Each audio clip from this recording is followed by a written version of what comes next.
तो मेरे प्यारे दोस्तों, फिर से एक नया वैकेंसी आ गया है। Bihar SSC LDC clerk new भर्ती 2025। तो माय डियर स्टूडेंट, वैसे विद्यार्थी जो चाहते हैं कि बिहार एसएससी के थ्रू मुझे क्लर्क में नौकरी करना है, एलडीसी में जाना है, लोअर डिविजनल क्लर्क की नौकरी करनी है। क्लर्क की क्या क्या होती है, पहले इसको जानना बहुत जरूरी है। जब यह जान जाइएगा ना, तो हर चीज आपको अच्छा हो जाएगा। ठीक है, देखिए क्लर्क की बात जानते हैं। क्लर्क की काम यही होती है, ऑफिस होता है ना, ऑफिस में कंप्यूटर पर कुछ काम होता है। जैसे में किसी भी डाटा को ओवरव्यू करना है, तो क्लर्क की नौकरी की आवश्यकता पड़ती है। तो बिहार एसएससी के थ्रू एलडीसी का फॉर्म आ गया है मेरे प्यारे विद्यार्थियों।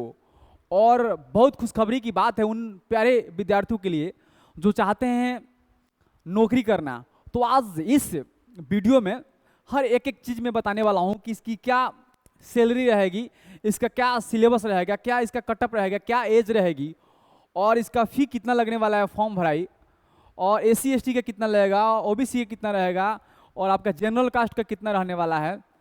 और हर एक एक चीज को मैं यहाँ डिटेल्स में बात कर लूंगा।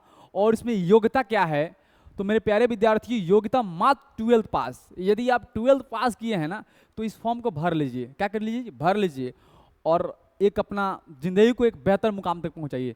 तो चलिए मेरे प्यारे विद्यार्थियों, कहानी को हम लोग शुरू करेंगे। देखिए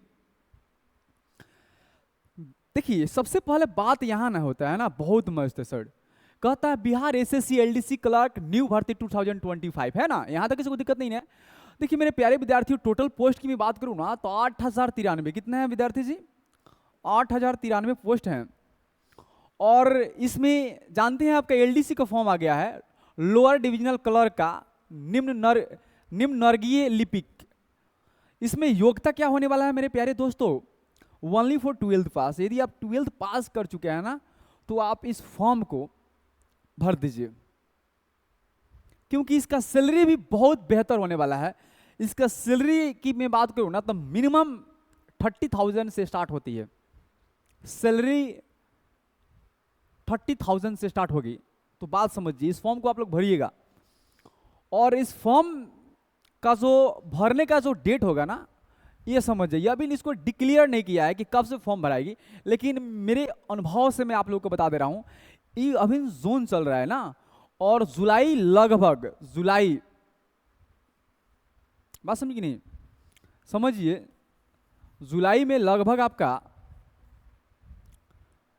15 से 20 के बीच में ही फॉर्म भरना स्टार्ट हो जाएगा। बात समझ कि नहीं। चलिए, उसके बाद यहां सबसे पहले मेन इंपॉर्टेंट बात तो यह है जो जानना बहुत जरूरी है। देखिए, जो मैं फी की बात करता हूं ना, तो general, OBC, EWS, other caste का, स्टेट का लगेगा 540। भाई ये बिहार वाला का बात मेरा एक समझ में नहीं आता है कि यदि मैं दूसरे स्टेट की बात करता हूं ना, तो फॉर्म भराई बहुत कम लगता है। यदि मैं एसएससी की बात करता हूं, जो सेंट्रल एग्जाम की जो जॉब होती है, भाई बताइए, उसका 100 रुपया फॉर्म भराई लगता है, और महिलाओं का एससी एसटी का फी लगता ही नहीं है। इतना ही बिहार वाला चुतिया है सब यहाँ का नेता और आयोग कि मैं ही कुछ नहीं कह पाता हूँ। ठीक है, बताइए, ये गरीबों को लूटने का एक नया स्कीम निकला है सब। भाई जो विद्यार्थी जो है बीपीएससी एलडीसी का जो फॉर्म भरेगा, वो का उसके पास करोड़ों रुपया के सोर्स ऑफ अर्निंग आ रही है। बताइए, ये जो आयोग वाला है, ये तो सबसे पहले एक धांधली जमा रखा है हर सीट्स के ऊपर। तो पहले डेट निकालेगा, उसके बाद में एग्जाम की कोई समझ में नहीं है यार। ये तो बिहार की जो जॉब की जो प्रक्रिया है ना, इतना ना माने क्रिटिकल है, इतना खराब है सर, कि मैं आपको बता नहीं सकता हूं, है ना। और जब मैं बात करता हूँ सेंट्रल नौकरी की, तो देखिए उसका डेट भी फिक्स कर देता है। अभी एसएससी का आया था, डेट भी फिक्स कर दिया है कि फी आपका कितना लगेगा, और एग्जाम कहाँ से, जुलाई से लेकर अगस्त तक होने वाला है, हर चीज अक्टूबर तक होने वाला, हर चीज को एक सिस्टमेटिक ढंग से वो बता देता है। लेकिन इस सब का जो है ना प्रक्रिया, थोड़ा डिफरेंट होता है मेरे प्यारे दोस्तों। चलिए इसको समझिए। और उसके बाद में एससी एसटी और फीमेल की बात करें ना, तो 135 है। कितना रुपया लगेगा जी, 135 रुपया। तो यहां तक बात समझ में आ गई होगी। चलिए आगे चलते हैं हम लोग।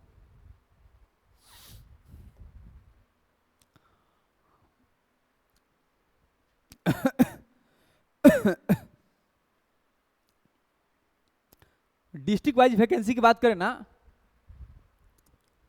ये आपका वैकेंसी डिस्ट्रिक्ट वाइज होने वाला है।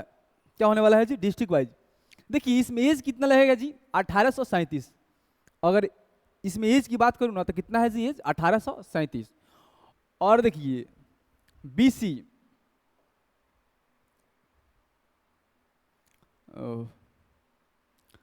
बीसी ईबीसी फीमेल का 18 से 40 एज लगेगा, ठीक है। और एसी एसटी और मेल और फीमेल की बात करें ना तो 1842। इसमें कुछ रिलैक्सेशन दिया है आपका, रिलैक्सेशन दिया है जो आप लोगों के लिए बहुत इंपॉर्टेंट है। और सिलेक्शन प्रोसेस की बात करूं ना तो सबसे पहले रिटेन होगा, उसके बाद में टाइपिंग होगी और उसके बाद डॉक्यूमेंट्स वेरिफिकेशन होगा। क्या होगा जी? Documents verification. चलिए यहां तक बात समझ में आ जाना चाहिए। अब बात समझ गए हैं। डिस्ट्रिक्ट वाइज वैकेंसी है आपका ही, और एज 18 से 37 लगेगा, और बीसी डब्ल्यूसी और फीमेल का 1840 एज मांग रहा है, और एसी एसटी और मेल, सॉरी मेल नहीं, हाँ फीमेल की बात करूंगा। फीमेल का कितना है जी? मेल और फीमेल दोनों के लिए हो सकता है, कोई बात नहीं, ये मेल और फीमेल दोनों के लिए हो सकता है। 1842 होगा। इसमें कुछ रियलाइजेशन दे दिया है, रिलैक्सेशन आपका है, आपका कितना 2 साल का गैपिंग मिल जाएगा। और सिलेक्शन प्रोसेस की बात करें तो रिटेन होगा सबसे, उसके बाद में टाइपिंग होगी, उसके बाद में डॉक्यूमेंट्स वेरिफिकेशन होगा, है ना। यहाँ तक बात क्लियर हो गई है? तो हाँ, गुड इवनिंग पंकज जी, सब बढ़िया है। थोड़ा देर में कॉल कर ले क्या? अभी हम आपका, सुनिए ना, अभी लाइव में आपका कॉल उठाए हैं हम, ठीक है। अभी अभी अभी सब कोई सुन ही रहा होगा आपका, क्योंकि वीडियो जाएगा तो आप सुन लीजिएगा। आपका 7 बजे 6:48 में आपका कॉल आया हुआ है, और इस वीडियो जब अभी अपलोड होगा ना तो इसमें आपका दिख जाएगा कि हाँ आपका फ़ोन रिसीव किया हूँ। तो ठीक है, ठीक है।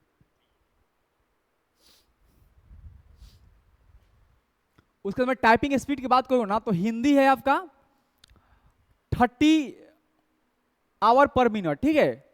हिंदी टाइपिंग आपका कितना मांगेगा जी? 30 आवर पर मिनट। और इंग्लिश की बात करूँ ना तो 35 आवर पर मिनट, ठीक है। इसमें किसी को दिक्कत नहीं ना है। और डॉक्यूमेंट्स की बात करूँ ना, सबसे पहले बीसी के लिए मुझे चाहिए एनसीएल, नॉन क्रीमिलियर, क्या चाहिए? उसके बाद में देखिए, और एसी एसटी और ईडब्ल्यूएस के लिए चाहिए कास्ट सर्टिफिकेट। कास्ट सर्टिफिकेट से उसको बहुत ज़्यादा फायदा हो जाता है। जिसका कास्ट सर्टिफिकेट होता है ना उसमें कुछ आपका फायदा यह हो जाएगा मेरे प्यारे विद्यार्थियों, जो आपका एथी होता है ना फॉर्म भराई, उसमें कुछ कम हो जाएगा, ठीक है। और आपका जो आपका कास्ट सर्टिफिकेट से आपका डेट में भी कुछ रिलैक्सेशन है, वो भी मिल जाएगा, जो छूट है। और आपका फी में भी हो जाएगा, और आपका जो मेरिट लिस्ट आएगा उसमें भी आपकी फायदा होगा, ठीक है। तो ये बनवा लीजिएगा। और उसके बाद में डॉक्यूमेंट, देखिए डोमिसाइल की बात करें तो आपका निवास लगेगा, निवास प्रमाण पत्र, जिसको हम आवासीय बोलते हैं, इसको भी आप लोग बनवा लीजिएगा, क्योंकि जब यह भी बन जाएगा तो आपके लिए बहुत ज़्यादा फायदेमंद हो जाएगा, ठीक है। तो यहाँ तक तो बात सभी को समझ में आ गई होगी। टाइपिंग क्या चाहिए हिंदी के लिए? क्योंकि देखिए एलडीसी का फॉर्म है, लोअर का जी एलडीसी का फॉर्म है, तो इसमें चाहिए ना, देखिए फॉर्म आपका एलडीसी का है, लोअर डिविजनल क्लर्क का है। तो इसमें मेन डाटा ऑपरेटिंग वाला काम होता है। जब डाटा ऑपरेटर वाला काम होगा तो इसमें तो टाइपिंग मेन इंपोर्टेंट बात है ना सर। तो टाइपिंग आपका हिंदी के चाहिए 30 आवर पर मिनट, इंग्लिश के चाहिए 35 आवर पर मिनट, ठीक है। तो ये सब बात आपको समझ में आना चाहिए, ठीक है ना। चलिए उसके बाद में यहाँ देखिए, और सैलरी की मैं बात करूँ ना तो सैलरी देखिए यहाँ पर समझ लीजिए, सैलरी देखिए आपका चाहिए 30,000 प्लस है। सैलरी के मैं बोला है ना कि आपका जो बिहार एसएससी के थ्रू ही आया है एलडीसी का फॉर्म का जो सैलरी है वो 30,000 प्लस रहने वाला है। कितना रहने वाला है जी? 30,000 प्लस रहने वाला है। और इसमें एक्सपेक्टेड सिलेबस की बात करूँ ना तो मेरे प्यारे विद्यार्थियों, इसमें जीके जीएस होगा, रीजनिंग होगा और मैथ होगा। तो आप लोग अब तैयारी बढ़ा लीजिएगा, क्योंकि देखिए जॉब करना है ना तो थोड़ा सा एक सबसे अलग होना होगा, ठीक है। एक देखिए राम को भी राजा बनना था ना, तो महाराजा जब कहलाना था ना तो उनको भी तपस्या करना पड़ा था। और तुम किस खेत की मूल्य हो यार? यदि तुमको भी अपने समाज में एक नाम चाहिए, रुतबा चाहिए, पहचान चाहिए ना, तो आपको भी लड़ना होगा और एक बेहतर लेवल पर आपका संघर्ष होना चाहिए यार। संघर्ष को भी ब्रेक करना है आपको। जब अपने आप को यार जीत लोगे ना, तो दुनिया में तुमको कोई नहीं हराने वाला है। तो मैं ही कहना चाहूँगा मेरे प्यारे विद्यार्थियों, जो उम्मीदें माता पिता लगा के बैठे हुए हैं ना, उस उम्मीद को आप लोग कभी मत तोड़िएगा मेरे प्यारे दोस्तों। और मैं भगवान से ही प्रार्थना करता हूँ तमाम विद्यार्थियों के लिए जो एलडीसी का फॉर्म भरने वाले हैं बिहार एसएससी के थ्रू में, हर बच्चे का जो ईमानदारी से मेहनत करे उसका जॉब हो। Best of luck all my dear students. फिर मिलते हैं अगला वीडियो में। यदि मेरे चैनल पर नए आए हैं ना, तो चैनल को सब्सक्राइब करके जाइएगा, ठीक है, और नोटिफिकेशन भी ऑन करके जाइएगा, क्योंकि लेटेस्ट जो आपका वैकेंसी का जो नोटिस आता है ना, सबसे पहले मैं अपलोड करता हूँ। तो चलिए मेरे प्यारे विद्यार्थियों, फिर मिलते हैं एक छोटी सी ब्रेक के बाद में। तब तक के लिए goodbye, bye so long और सी यू अगेन हियर। चलिए।